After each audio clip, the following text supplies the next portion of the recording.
আসসালামু আলাইকুম রাহমাতুল্লাহ। প্রিয় এইচএসসি শিক্ষার্থী ভাই বোন, আজকে আমি তোমাদের ইংলিশ ফার্স্ট পেপারের 6 নম্বর কোশ্চেন আইটেম রিয়ারেঞ্জ, যেটি বরিশাল বোর্ড 2017 সালে এসেছিল, সেই প্রশ্নটি নিয়ে আমি এখন কথা বলবো। তোমাদের উদ্দেশ্যে কয়েকটি কথা না বললেই নয়। তোমাদের একটি ভীতি থাকে যে কী করে রিয়ারেঞ্জ আমরা পূর্ণ মার্কস পাবো, আর আজকের এই ক্লাসটি মূলত তুমি পরীক্ষায় কী করে ভালো মার্কস পাবে, অর্থাৎ 10-এ 10 পাবে, সেই বিষয়ে কয়েকটি দিক নির্দেশনা দেব। যে দিক নির্দেশনাগুলো তুমি ফলো করলে অবশ্যই পরীক্ষা ভালো করবে এবং তোমার যে আননোন টপিকটি আসবে রিয়ারেঞ্জের ক্ষেত্রে সেটিও তুমি ভালো করতে পারবে। তো চলো বন্ধুরা, কী কী উপায় অবলম্বন করতে হবে আমি বলবো এক এক করে, তোমরা খেয়াল করো। প্রথমে তুমি যখন আমার ভিডিওটি দেখছো, আমি রিকোয়েস্ট করবো তুমি প্রথমে এভাবে একটা বক্স কাটে নাও। এরপরে এই রিয়ারেঞ্জটি যে 10টি বাক্য এলোমেলো করা আছে, একে পূর্ণ মনোযোগ দিয়ে, অর্থাৎ আনমনা ভাব না থেকে তুমি 3 থেকে 4 বার পূর্ণ মনোযোগ দিয়ে পড়ো। এরপরে একটা সিরিয়াল আকার, সিকোয়েন্স আকার লেখো ধারাবাহিকভাবে, যেখানে অর্থের মিল থাকবে আর কি। এরপর তুমি আমার ভিডিওটি দেখা শুরু করো। শেষে উত্তর দেওয়া আছে, উত্তরটি মিলিয়ে নাও। যদি তোমার 10-এ 10 হয়ে যায়, বাহ, মোস্ট ওয়েলকাম। আর যদি এমনটি হয় যে না 10-এ 10 হয়নি, হতাশ হওয়ার কিছু নেই। ভিডিওটি দেখো, ইনশাআল্লাহ ক্লাস শেষে তুমি নিজেও পারবে। তো চলো বন্ধুরা, আমরা প্রথমে এই পুরো রিয়ারেঞ্জটার অর্থ আগে বুঝে নিই। কারণ ইংলিশে তুমি যদি সত্যিকার অর্থেই এক্সপার্ট হতে চাও, তোমাকে অবশ্যই ইংলিশে ভালো হতে হবে, অর্থাৎ শব্দভাণ্ডার তোমাকে থাকতে হবে। Rearrange the following sentences to make a কোহারেন্ট order. নিচের বাক্যগুলোকে সুসংগতভাবে, সামঞ্জস্যপূর্ণভাবে সাজিয়ে লিখতে হবে। এই সাজিয়ে লেখার জন্য এভাবে একটা বক্স করে নেবে, দিয়ে লিখবে, এরপরে প্যারাগ্রাফ আকারে দিবে। যদি তোমাদের সময় স্বল্পতার কারণে সে লিখতে না পারে প্যারাগ্রাফ আকারে, কিন্তু এটি যাতে মিসিং না হয়, টিচাররা মূলত এটি দেখেন, আর নিচের অংশটুকু অর্থাৎ প্যারাগ্রাফ আকার অংশটুকু সেভাবে গুরুত্ব দিয়ে দেখেন না। A number of people applied for the job. বেশ কিছু সংখ্যক লোক কী করেছিলেন, চাকরির জন্য দরখাস্ত করেছিলেন।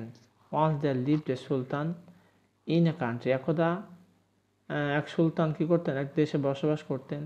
দে came through a passage where gold coins were kept. They came through a passage, তারা একটা রাস্তা পার হয়ে আসলো। Where gold coins were kept, যেখানে কী ছিল, স্বর্ণ মুদ্রা রাখা ছিল। Then he found the desired man, তারপর তিনি পছন্দনীয় যে ব্যক্তি তাকে খুঁজে পেলেন। হোয়েন দে উইল অ্যারাইভ, যখন তারা এসে পৌঁছলো, the sultan asked them to dance.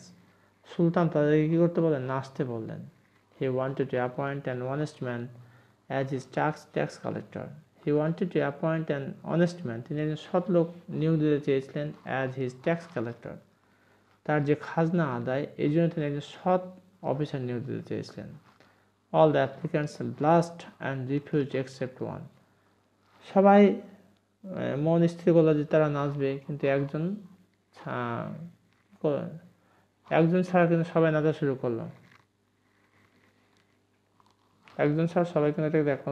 The applicants were asked to meet the sultan one by one. The applicants অর্থাৎ যারা আবেদনকারী, ওয়ার আস্কড বলা হলো to meet the sultan one by one, একজন পর একজন করে সুলতানের সাথে দেখা করার জন্য বলা হলো। So he asked for the wise counsellors advice. Then he invited applications. Okay, এই ছিল মোটামুটি তোমার সাদা মাথা একটা অর্থ। এবার এটার সাজিয়ে লিখতে হবে, সেই অর্থটা বলছে পূর্ণ মনোযোগ দিয়ে শোনো, তাহলে তোমরা এখনই পেরে যাবে। প্রথমে যে কাজটি করতে হয়, বরিশাল সত্যতে প্রথমে B number, once they lived a sultan in a country, এখন হবে বি নাম্বার। বি এর পরে হচ্ছে F number, he wanted to appoint an honest man as his tax collector. তার খাজনা আদায়কারী হিসেবে একজন তিনি সৎ লোক কী করছিলেন, খুঁজছিলেন। এফ এর পরে হবে I number, so he asked for the wise counsellors advice. তাই তিনি বিজ্ঞ যে উপদেষ্টা রয়েছে তাদের পরামর্শ চাইলেন। So he asked for the wise counsellors advice.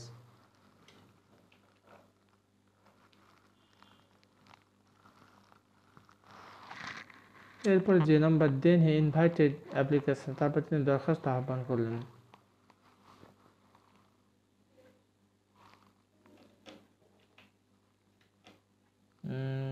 যে এরপরে হবে এ নাম্বার। এই নাম্বার বলা হচ্ছে a number of people applied for the job. এরপরে দিতে হবে H number. The applicants were asked to meet the Sultan one by one. The applicants are asked, অর্থাৎ আবেদনকারীদেরকে বলা হলো to meet the Sultan, সুলতান সাক্ষাতের জন্য one by one, একজন একজন করে।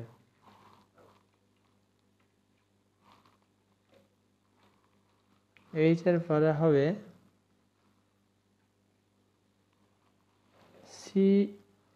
C number. সি নাম্বার বলছে they came through a passage where gold coins were kept, C number. C এর পরে হবে E number. when they all arrived, যখন তারা এসে পৌঁছলো, the sultan asked them to dance, সুলতান তাদেরকে কি করতে বললেন? নাচতে বললেন।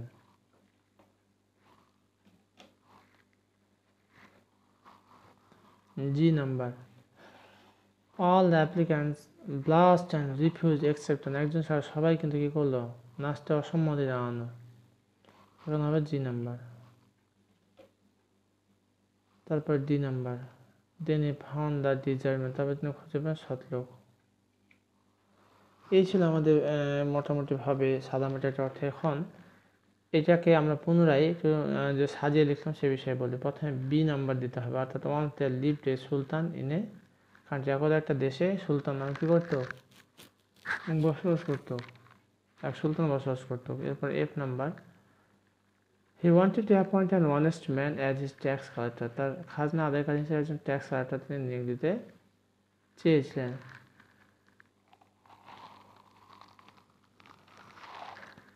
এরপরে হচ্ছে আই নাম্বার। আই নাম্বার বলা হচ্ছে so he asked for the wise councillors advice. আয়ের পর আছে J number, then he invited applications. H number, then applicants were asked to meet the sultan one by one. H number পর হবে C number, they came through a passage where gold coins were kept. C নাম্বারের পরে হবে E number, when they all arrived the sultan asked them to dance. তারপর G number, all the applicants blushed and refused except one.